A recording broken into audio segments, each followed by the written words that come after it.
उत्तर प्रदेश में हुए उपचुनाव में मिली करारी हार के बाद भी अखिलेश यादव को लगातार झटके पर झटके लग रहे हैं।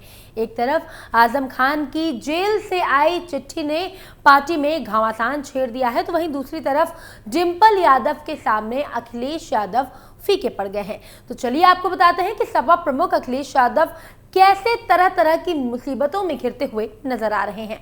नमस्कार, मैं हूं आपके साथ प्रियांशु मिश्रा और इस वक्त आप देख रहे हैं कैपिटल टीवी उत्तर प्रदेश का खास प्रोग्राम स्पेशल स्टोरी।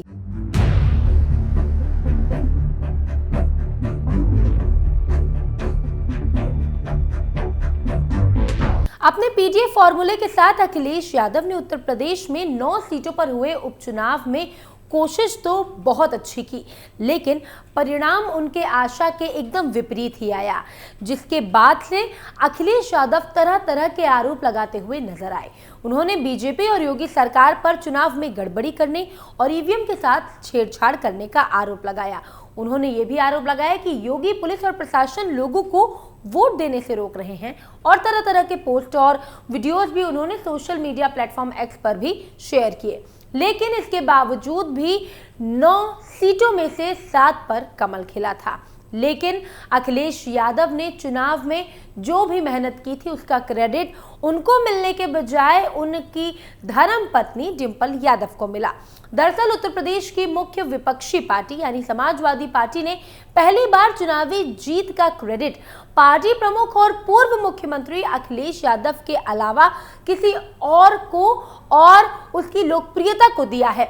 मंगलवार को जारी पार्टी के मुख्य पत्र समाजवादी बुलेटिन के लेटेस्ट वर्जन में पार्टी ने करहल विधानसभा सीट पर हुए उपचुनाव में जीत का क्रेडिट मैनपुरी से सपा सांसद और अखिलेश यादव की पत्नी डिंपल यादव को दिया है। पार्टी के मुख्य पत्र में छपी एक रिपोर्ट में कहा गया कि डिंपल यादव ने करहल उपचुनाव में राजनीतिक परिपक्वता की मिसाल कायम की है। उनकी लोकप्रियता की वजह से ही करहल में जीत मिली है।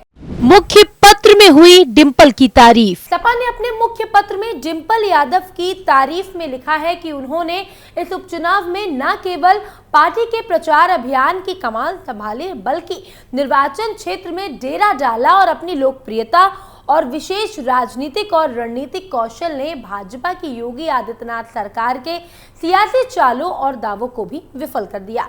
इसमें यह भी लिखा गया कि डिंपल यादव ने करहल में दिन रात एक कर दिए, गांव-गांव पहुंची, सभाएं की, बैठकें की और सरलता भरे अंदाज से लोगों से मुलाकात की और अलग छाप छोड़ी। करहल में हारी बीजेपी। अखिलेश के भतीजे तेज प्रताप यादव ने पिछले महीने करहल से उपचुनाव जीता था, जो मैनपुरी लोकसभा क्षेत्र के अंतर्गत आता है। भाजपा ने उनके खिलाफ मुलायम सिंह यादव परिवार के ही एक शख्स को उतारा था, इसीलिए ये उपचुनाव मुलायम सिंह यादव के रिश्तेदारों के बीच की लड़ाई का अखाड़ा बन गया था। भाजपा ने अनुजेश यादव को अपना उम्मीदवार घोषित किया था, जो दिवंगत मुलायम सिंह यादव के भतीजे रणवीर सिंह यादव के पोते हैं। सपा प्रमुख अखिलेश यादव के लोकसभा के लिए निर्वाचित होने के बाद उनके इस्तीफे से करहल सीट खाली हुई थी और इसके कारण से यहां 13 नवंबर को मतदान कराया गया था। वहीं आपको बता दें कि करहल सीट पर 1993 से सपा का दबदबा रहा है। 2022 के विधानसभा चुनाव में खुद अखिलेश यादव ने इस सीट पर जीत हासिल की। हालांकि 2024 में कन्नौज से लोकसभा में जीत के बाद उन्होंने करहल सीट खाली कर दी, जिससे इस उपचुनाव का रास्ता साफ हुआ। तेज प्रताप यादव ने भाजपा उम्मीदवार अनुजेश प्रताप यादव को 14,801 वोटों के अंतर से हराया। वहीं जहां राजनीति और पार्टी में डिंपल की वाहवाही कहीं न कहीं अखिलेश यादव को खटका लगा रही है, लेकिन सीतापुर जेल से आए आजम खान की चिट्ठी ने भी अखिलेश की टेंशन को बढ़ा दिया है।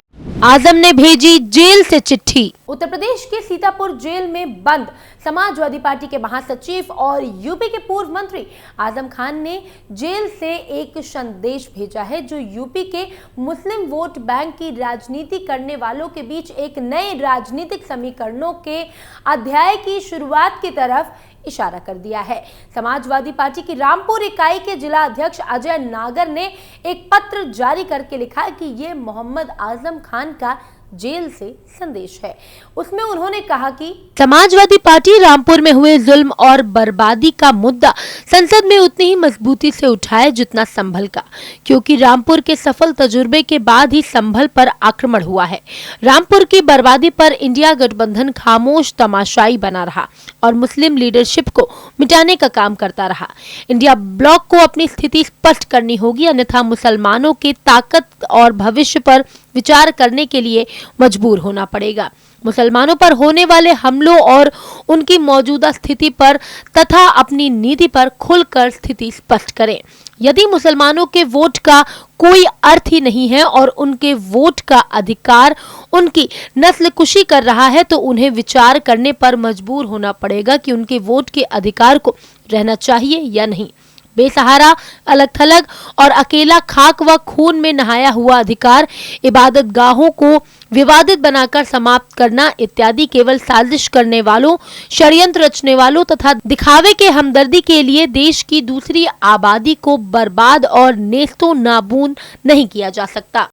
चिट्ठी से मची खलबली। जिला अध्यक्ष की तरफ से आजम खान के नाम से जारी किए गए इस संदेश से समाजवादी पार्टी में खलबली मचना लाजमी है, क्योंकि आजम खान अगर ये कह रहे हैं कि समाजवादी पार्टी को रामपुर का मुद्दा भी संबल मुद्दे की तरह सदन में उतनी ही मजबूती से उठाना चाहिए, तो इसका मतलब साफ है कि आजम खान ये कहना चाहते हैं कि समाजवादी पार्टी उनके मामले में सुस्त रही। और अगर आजम खान ऐसा कह रहे हैं तो क्या इसके पीछे पिछले दिनों नगीना के सांसद चंद्रशेखर आजाद की आजम और उनके परिवार से हुई 3 मुलाकातें कहीं बड़ी वजह तो नहीं? ये एक सवाल खड़ा हो रहा है। वहीं अगर सूत्रों की माने तो आजाद समाज पार्टी के नेता चंद्रशेखर आजाद और आजम खान और उनके परिवार के बीच जो मुलाकातें हुई, उससे ये कयास लगाए जा रहे हैं कि आजम खान और चंद्रशेखर आजाद 2027 में यूपी में मुस्लिम और दलित गठजोड़ की संभावनाएं देख रहे हैं। आजाद को अगर आजम का साथ मिल जाता है तो 30 से 40 सीटों पर असर डाल सकता है, लेकिन ये इतना आसान नहीं होने वाला है, क्योंकि आजम खान पुराने दिग्गज नेता हैं और उनकी राजनीतिक चालें समझ पाना आसान नहीं है। आजम खान इससे पहले भी सपा में अपनी नाराजगी समय समय पर जाहिर करते हुए आए हैं और पार्टी ने उन्हें बाहर का रास्ता भी दिखाया, लेकिन वो किसी अन्य दल में शामिल नहीं हुए और सपा में पूरे सम्मान के साथ वो वापस आए और कहा यह भी जाता है कि सपा में आजम खान जो चाहते हैं वही होता है। लेकिन राजनीति संभावनाओं का खेल है, इसीलिए कौन कब किससे नाराज हो जाए और किससे राजी हो जाए ये सब परिस्थितियों पर निर्भर करता है। फिलहाल सपा जिला अध्यक्ष की तरफ से आजम खान का जो संदेश आया है, उससे राजनीतिक चर्चाएं चरम पर पहुंच गई हैं। इंडिया ब्लॉक को लेकर अखिलेश का नाम। वहीं दूसरी तरफ लीडरशिप को लेकर इंडिया गठबंधन में मचे घमासान का असर उत्तर प्रदेश में भी देखने को मिल रहा है। यूपी में समाजवादी पार्टी और कांग्रेस के बीच मुद्दों को लपकने की लड़ाई चल रही है। होड़ लगी है कि कौन पहले मुद्दे को भुना लेता है। फिलहाल नजर तो यही आ रहा है कि कांग्रेस इस रेस में सपा से आगे चल रही है। दरअसल 2027 के विधानसभा चुनाव से पहले कांग्रेस ने उत्तर प्रदेश में अपनी रणनीति में कुछ बदलाव किए हैं। प्रदेश में जमने से जुड़े मुद्दों के सहारे पार्टी एक नई जान फूंकने की कोशिश कर रही है। ऐसा इसीलिए कहा जा रहा है क्योंकि पिछले दिनों संभल हिंसा को लेकर समाजवादी पार्टी ने मुद्दे को जोर शोर से सदन में उठाया, जिसके बाद राहुल गांधी और प्रियंका गांधी वाड्रा संभल के लिए रवाना हुए। हालांकि उन्हें गाजियाबाद बॉर्डर पर रोक दिया गया, लेकिन करीब 1.5 से 2 घंटे तक राहुल गांधी और प्रियंका वाड्रा समर्थकों के साथ बॉर्डर पर डटे रहे और मीडिया में छाए रहे।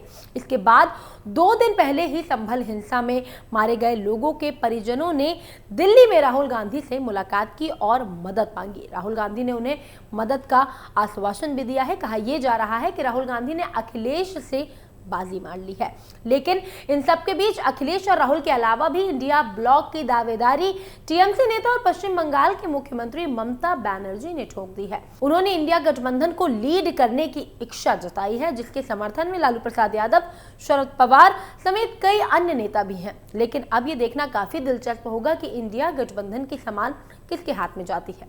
लेकिन वहीं अखिलेश यादव की बात करें तो सपा प्रमुख को लेकर कई तरह के सवाल खड़े हो रहे हैं। क्या अखिलेश खुद को इस बवंडर से निकाल पाएंगे या फिर उनको अपने वोट बैंक का एक हिस्सा छोड़ना पड़ेगा? फिलहाल आज की स्पेशल स्टोरी में इतना ही, लेकिन उत्तर प्रदेश की तमाम खबरों को जानने के लिए आप देखते रहिए कैपिटल टीवी उत्तर प्रदेश और चैनल को लाइक, शेयर और सब्सक्राइब करना बिल्कुल ना भूलें। नमस्कार।